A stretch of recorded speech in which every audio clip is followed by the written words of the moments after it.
Good morning everyone. Today we are going to study the next poem. I remember. So what is the name of the poem? I remember.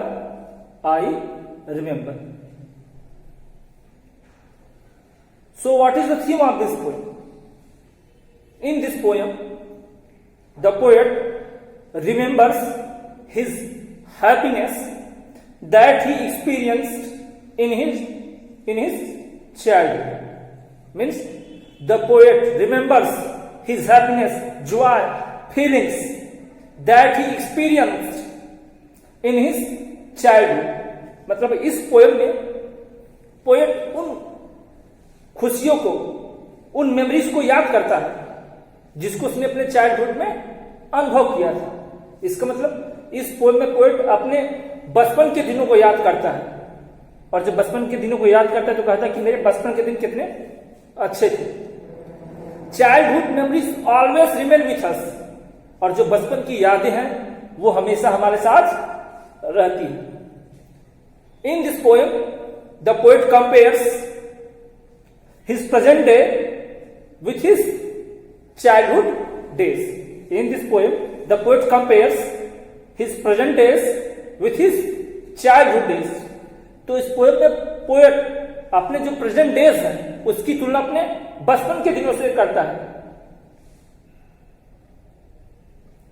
And finds that the childhood days were superior. और यह पाता है कि जो बचपन के दिन थे वो क्या थे, बहुत ही अच्छे थे. तो इसमें जो पोएट है वह अपनी उन फीलिंग्स को याद कर रहा है, अपने उस एंजॉय को याद कर रहा है जो कि उसने बचपन में किया था. तो इसमें पोएट कुल मिलाकर अपने बचपन के दिनों को याद कर रहा है और अपने वर्तमान जीवन की तुलना अपने बचपन के दिनों से करता है, और अंत में यह निष्कर्ष पर पहुंचता है कि जो बचपन के दिन थे वो कितने सुहावने थे, कितने अच्छे थे. So let us start the poem. And this poem has been written in the first person. We can see I remember. This poem has been written in the first person. ये poem first person में लिखी गई है. What is first person? The speaker of the sentence. First person मतलब speaker of sentence. और first person क्या है? I and we. और हमारा फर्स्ट पर्सन क्या है? आई और V. So let us start the poem. I remember. The poet says that he remembers the house where I was born.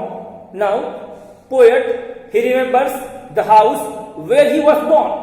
Now the poet is remembering the place where he was born. Poet कहता है कि मुझे याद है वो घर, वो जगह जहां पे मेरा जन्म हुआ था. Now the poet is remembering the place where he was born. Now the poet is remembering his birth place. Poet कहता है कि मुझे याद है वो घर, the house where I was born, जहां पे मैं पैदा हुआ था, जहां पे मेरा जन्म हुआ था, जहां पर मेरे बचपन के दिन बीते थे या गुजरे थे. The little window where the sun came peeping in at morn. Morn means morning. The little window where the sun came peeping in at morning. And in the time of morning, the sunshine, it came through the window in the house of poet. In the time of morning, the rays of the sun, it came through the window in the house of poet. और poet कह रहा है कि सुबह सुबह जो सूर्य की रोशनी थी वो मेरे खिड़की के माध्यम से होते हुए क्या करती थी, झांकती थी. यहां पे पिपिंग का मतलब झांकना. तो क्या कर रहा है? द लिटिल विंडो, मेरी जो छोटी खिड़की थी, वेयर द सन, जहां से सूर्य केम, जहां सूर्य की किरणें आती थी, पीपिंग इन एट मॉर्निंग, जहां पर सुबह सुबह सूर्य की किरणें आती थी. Means the poet is saying that in the time of morning the rays of the sun came through the window and used to wake up the poet. तो पोएट कह रहा है कि सुबह सुबह सूर्य की किरणें मेरे उस घर में उस खिड़की के माध्यम से आती थी और मुझे क्या करती थी, झांका करती थी, मतलब मुझे जगाया करती थी। तो वो जो सूरज की किरणें थी वो क्या करती थी, पोएट को जगाया करती थी उसकी निद्रा से।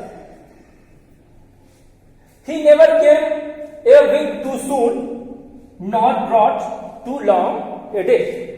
करा he मीन्स यहां पे सन से भी हुआ। He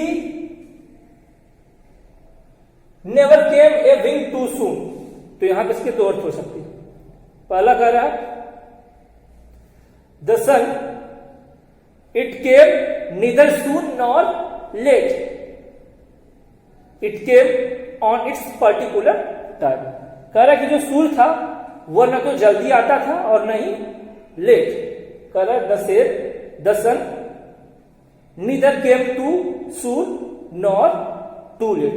कह रहा जो सन था वो न तो बहुत समय के पहले आता था और न समय के बाद। मतलब जो सूर्य था, जो सूर्य की किरणें थी वो न कभी पहले आती थी न कभी बाद। मतलब it came on the particular time, जो सूर्य की किरण थी वो अपने फिक्स टाइम पे ही आती थी। या इसका दूसरा अर्थ ये भी हो सकता है he never came a wing too soon, means the day were very short। कह रहा कि उस समय के जो दिन थे बहुत ही छोटे होते थे। विंग मतलब पलक झपकते ही दिन खत्म हो जाता था। Poet tells us that the days were very short in his childhood days. Poet कह रहा कि उसके बचपन के दिनों में जो दिन थे वो बहुत छोटे होते, because at the time poet was full of energy, he was full of confidence and he wanted to do many things, that's why the days were very short for him। Poet कह रहा कि बचपन में दिन बहुत छोटे होते, क्यों? क्योंकि उस समय पोएट हैप्पीनेस से, जॉय से, एनर्जी से भरा हुआ होता था। And he wanted to do many things, और वो उस समय बहुत चीजों को करना चाहता था, क्योंकि बचपन था और वो छोटा था, तो उस समय वो एनर्जी से, आशा से भरा होता था। अपने दोस्तों के साथ एंजॉय करते हुए, खेलते हुए कब दिन बीत जाता था पोएट को पता ही नहीं चलता था। Not brought too long a day, means poet tells us that the days were not too long but they were too short. Poet कह रहा कि उस समय जो दिन थे वो बहुत लंबे नहीं होते थे, बहुत ही छोटे होते थे। मतलब पलक झपकते ही दिन बीत जाता था, इसका पता हमको नहीं चलता था। But now I often wish the night had borne my breath away, but in the present time, the poet feels that the night is too long for him। लेकिन अब पोएट को जो रात है वो बहुत क्या लगती है, लंबी लगती है। पहले क्या था, पोएट का दिन पता ही नहीं कब बीत जाता था, कब शाम हो जाती थी पोएट को पता ही नहीं चलता। But now often I wish the night had borne my breath away. लेकिन अब पोएट ये विश करता है कि ये जो नाइट है क्या करे, ये जो रात है ये क्या करे, मेरे प्राणों को ले ले, मेरे प्राण चले जाए। It means this line indicates that the poet is sad, the poet is not happy with his present life. ये जो लास्ट की दो लाइन है दर्शाती है कि पोएट अपने प्रेजेंट डेज से, वर्तमान दिन से खुश नहीं। वो क्या है, सैड है। Means because poet has become too old and at this time he has no energy, he has no hope and he has no optimism।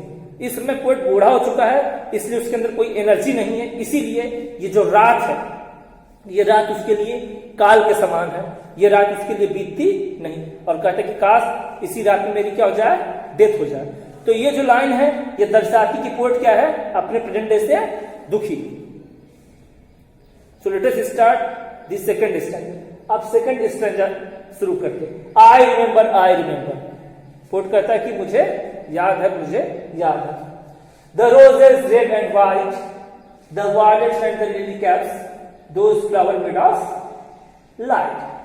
Now the poet, he is remembering his garden where he used to play and enjoy in his childhood time। अब poet उस garden को याद करता है, उस बगीचे को याद करता है जहां पर वह अपने बचपन के दिनों में खेला करता था और एंजॉय किया करता था। सो there were different types of flowers in the garden. The flowers of red roses, white roses, violets, lilies. तो पोएट याद कर रहा है, उस गार्डन को याद कर रहा है, उस बगीचों को याद कर रहा है जहां पे रोजेस के कई सारे फ्लावर थे, जैसे रेड कलर के थे,